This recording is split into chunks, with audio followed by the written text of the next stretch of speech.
Em uma pequena cidade, um homem desaparece sem deixar rastros e ninguém consegue entender o que aconteceu com ele. Enquanto a família procura ativamente por ele, a polícia local suspeita que ele possa ter desaparecido com outra pessoa. Para encontrar o possível culpado e determinar o paradeiro do homem, eles pediram ajuda a um agente do FBI. Eles esperavam que ele ainda estivesse bem. Novembro de 1992, cidade de Londres, estado de Kentucky. Londres é uma pequena cidade cercada por colinas e fica no centro do estado do tabaco, não muito longe da maior cidade de Manchester. Muitas famílias vivem aqui há várias gerações e quase todos se conhecem. Em 25 de novembro de 1992, às 11 da manhã, os alunos da escola Pace Creek, em Manchester, esperavam ansiosamente pelo almoço festivo antes das férias de Ação de Graças. Após as aulas, Scott Baker deveria pegar o ônibus e ir para a casa da avó, onde seu pai, Donald, de 37 anos, conhecido por todos como Donnie Baker, iria buscá-lo. Ele trabalhava como motorista de caminhão, e pai e filho planejavam passar toda a semana de feriado juntos no caminhão. Scott Baker nasceu em 17 de fevereiro de 1982, no condado de Clay, Kentucky, na família de Donald Baker e Ruth Rose. Ele se interessava por basquete e tiro esportivo. Os pais de Scott se divorciaram alguns anos atrás, mas mantinham um relacionamento amigável por causa do filho, embora ele passasse a maior parte do tempo com sua mãe. Ao mesmo tempo, Scott frequentemente visitava seu pai e a nova esposa dele, Stephanie, de 22 anos. O que ele mais gostava era viajar com seu pai no caminhão. Nesse ano, Ruth, a mãe de Scott, deveria passar o dia de Ação de Graças pela primeira vez sem o filho. Ruth decidiu fazer uma surpresa ao filho Scott e foi até a escola dele para buscá-lo antes que ele pegasse o ônibus. Enquanto esperava no carro, viu sua filha entrando na escola para procurar o irmão. Quando sua filha voltou sozinha e disse que Scott não estava em lugar nenhum, Ruth pensou que ele tinha pegado o ônibus, já que ela não havia informado a escola sobre seus planos. Depois de um tempo, Ruth decidiu verificar se Scott tinha ido, como de costume, para a casa da avó. Mas lá, ela descobriu que ele não estava lá. Preocupada, ela começou a ligar para os pais dos amigos dele na esperança de que alguém soubesse onde ele poderia estar.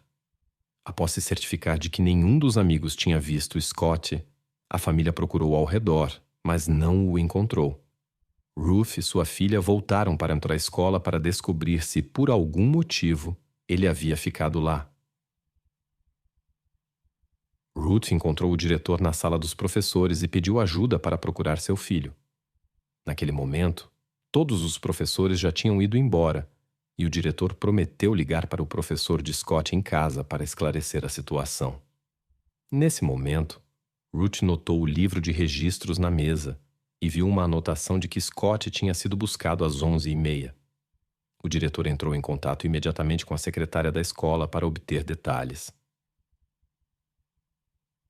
A secretária contou que naquela hora, uma mulher morena de óculos entrou no escritório e se apresentou como Patricia Smith. Ela disse que veio buscar Scott Baker para levá-lo ao pai.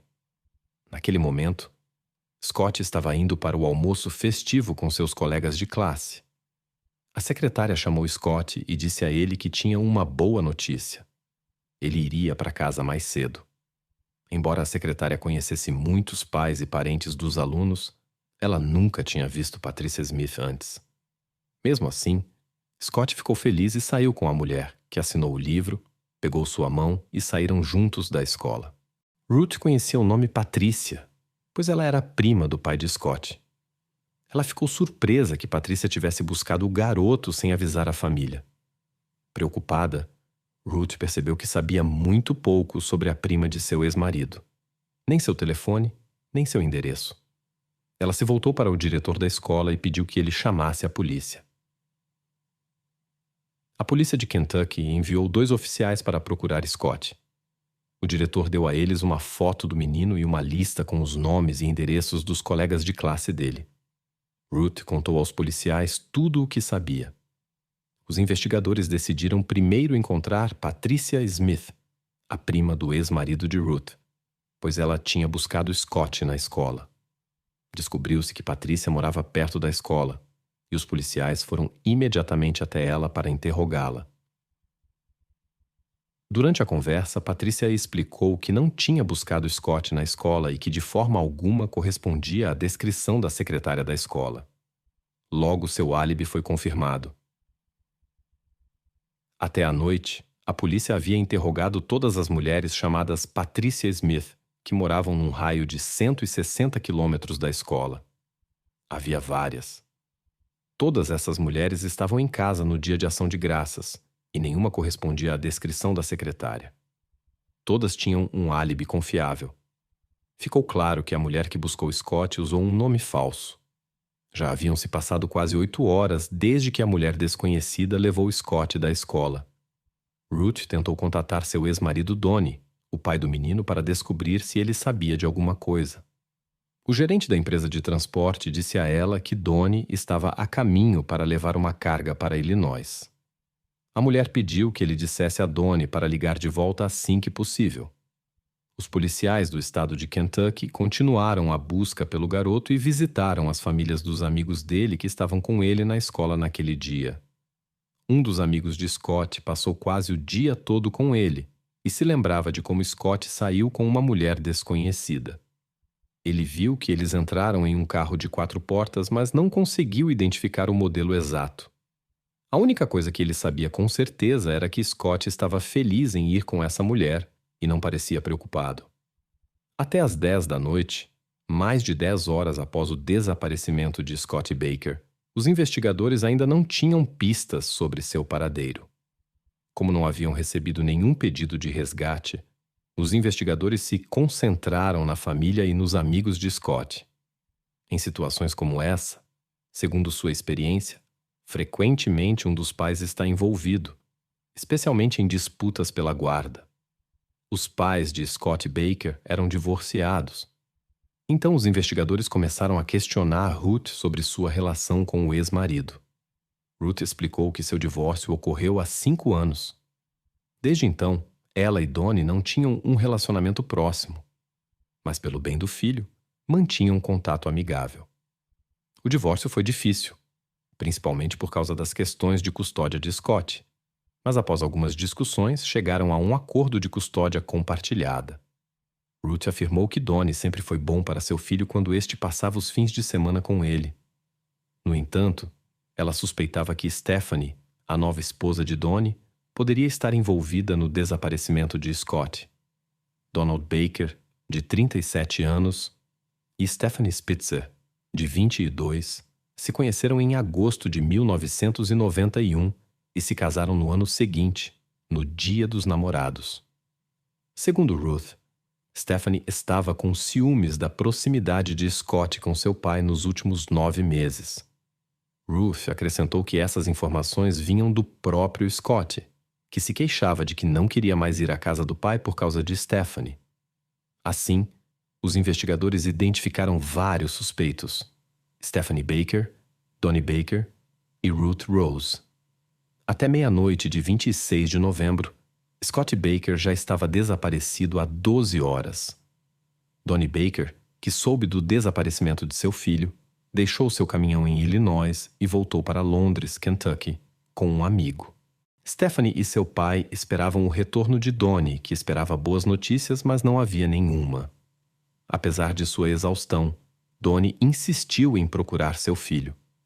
Juntos com Stephanie, eles foram para a floresta, onde frequentemente caçavam e praticavam tiro com Scott, mas não encontraram nenhuma pista. Na manhã do dia de ação de graças, Donnie e sua ex-esposa Ruth começaram a pendurar cartazes com fotos. Quase um dia havia se passado desde o desaparecimento de Scott, e a tensão entre eles crescia. Eles se acusaram mutuamente de esconder Scott, mas, apesar das suspeitas mútuas, continuaram a pendurar os cartazes. Nesse importante dia de família, não houve notícias sobre o desaparecido. Só restava a esperança pelo melhor. Na manhã seguinte, policiais chegaram à casa de Donnie Baker para falar com ele e sua nova esposa, Stephanie. Os investigadores suspeitavam que alguém da vizinhança estava escondendo algo. Um policial conduziu interrogatórios separados para excluir a influência de um sobre as respostas do outro. Donnie parecia preocupado, mas assegurou ao policial que estava disposto a ajudar na busca por seu filho. Ele confirmou que pretendia buscar Scott na manhã do dia de ação de graças após a entrega de uma carga em Illinois. Eles planejavam ir para o Tennessee e retornar. Donnie deixou claro que não pediu a sua prima, Patricia Smith, ou a qualquer outra pessoa para buscar Scott na escola. Em uma conversa com os investigadores, Stephanie disse que estava em casa na manhã em que Scott foi buscado, lavando roupas com sua amiga Susan. Stephanie suspeitava que a ex-esposa de Donnie, Ruth, poderia estar tramando algo. Aos olhos dela, Ruth estava com ciúmes do novo casamento de Donnie e poderia tomar medidas desesperadas para tê-lo de volta.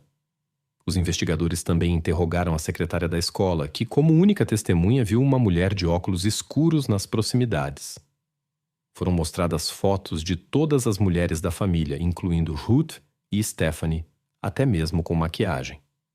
A secretária afirmou com certeza que nenhuma delas se parecia com a mulher misteriosa de cabelos escuros e óculos. Passou algum tempo, e os investigadores decidiram fazer um teste de detector de mentiras com os parentes próximos de Scott para eliminá-los da lista de suspeitos.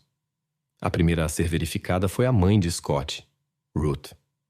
Os resultados mostraram que ela estava dizendo a verdade, e ela foi retirada da lista de suspeitos. Em seguida, o ex-marido de Ruth, Donnie, foi convocado. Apesar das provas de que ele estava fora do estado no momento do desaparecimento de Scott, os investigadores não descartaram sua possível participação. No entanto, os resultados do teste de Donnie não foram conclusivos. Na esperança de ajuda da jovem esposa de Donnie, Stephanie, os investigadores encontraram um novo problema.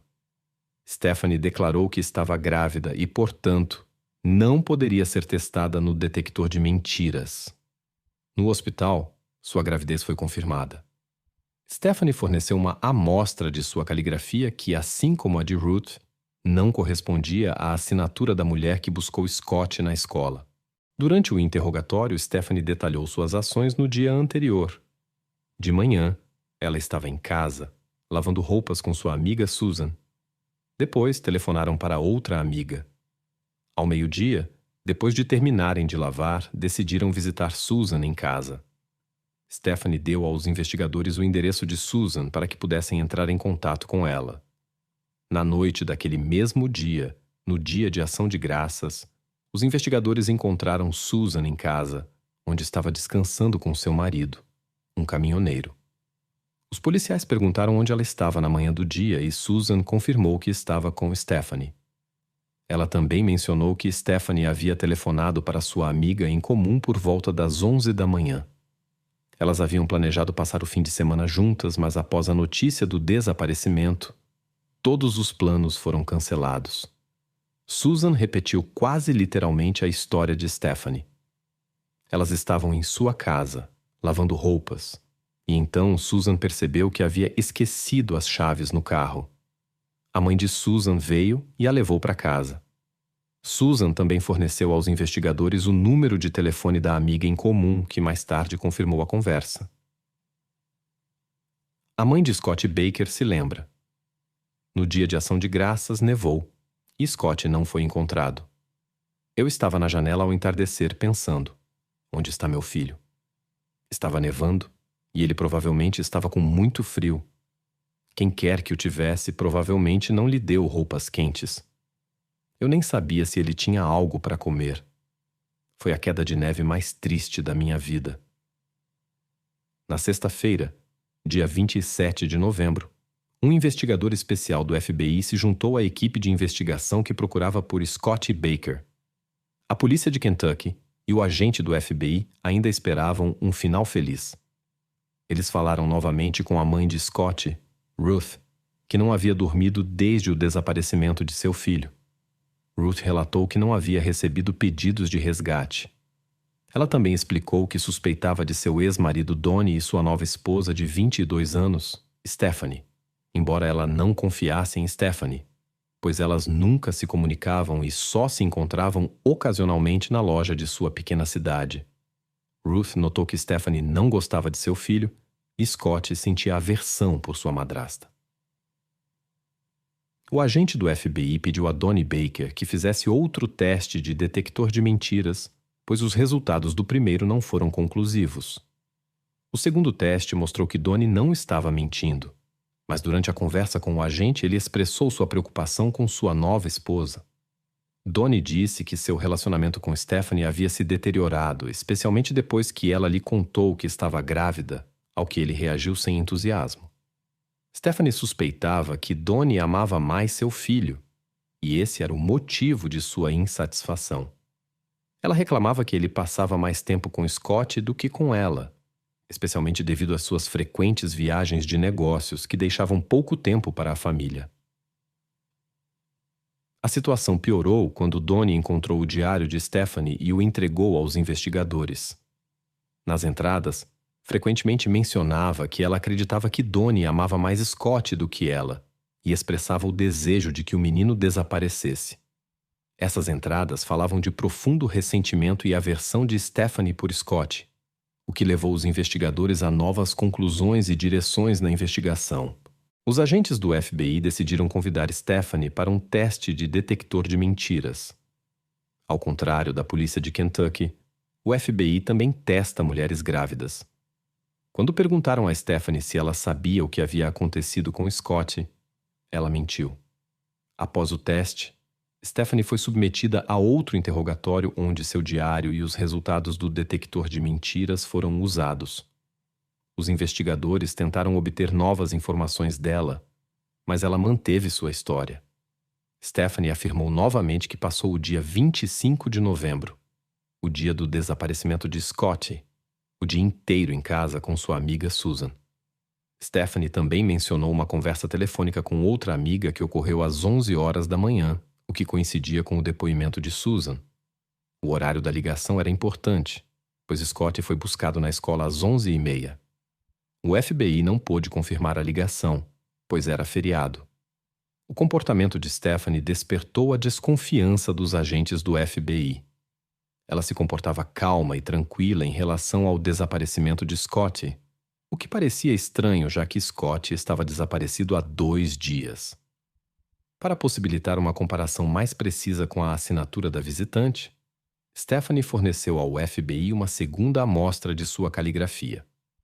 Embora a caligrafia não correspondesse, os investigadores suspeitavam que Stephanie estava escondendo informações sobre o paradeiro de Scott.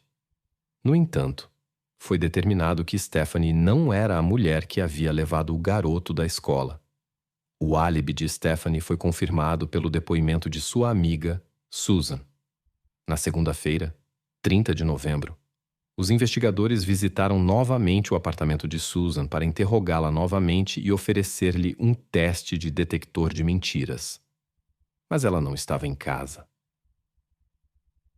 Os investigadores começaram a duvidar da veracidade dos depoimentos de Susan, pois sua versão dos eventos coincidia demais com a de Stephanie. Isso sugeria que as duas mulheres estavam agindo em conjunto. Para determinar o paradeiro de Susan, os investigadores procuraram sua mãe. A mãe de Susan informou que sua filha havia viajado para a Flórida com o marido, um caminhoneiro. Um agente do FBI entrou em contato com a transportadora em Kentucky, onde o marido de Susan trabalhava. O capataz confirmou que ele estava na estrada e deveria chegar à Flórida na manhã seguinte. Os investigadores suspeitavam que Susan e seu marido poderiam ter levado o garoto para fora de Kentucky. Para ajudar na busca, eles recorreram a um agente especial do FBI na Flórida. O caminhão deveria chegar ao sul da Flórida em 12 horas e os agentes planejavam interceptá-lo. Todos esperavam que o caminhão, onde Scott poderia estar, já estivesse a caminho da Flórida. Na madrugada de 1º de dezembro de 1992, agentes do FBI chegaram a um armazém conforme planejado. Mas o caminhão já estava lá. Sua porta estava aberta Mas nem o motorista nem sua esposa Susan estavam à vista. De repente, o marido de Susan apareceu e perguntou o que eles estavam procurando. Os investigadores disseram que queriam falar com sua esposa. Descobriu-se que Susan estava dormindo na cabine. Os agentes pediram permissão para revistar o caminhão e o marido de Susan concordou prontamente. Durante a busca, constatou-se que Scott não estava no caminhão, apenas Susan. Ela saiu da cabine, cansada e surpresa, e perguntou por que deveria ser interrogada novamente, já que havia sido interrogada em Kentucky. Apesar de sua surpresa, ela estava disposta a ajudar e responder a todas as perguntas. Os agentes pediram a Susan que contasse tudo o que sabia sobre o caso. Susan disse que seu conhecimento era limitado, pois nunca havia conhecido Scott. Ela concordou em ir à delegacia para ser fotografada e fornecer suas impressões digitais.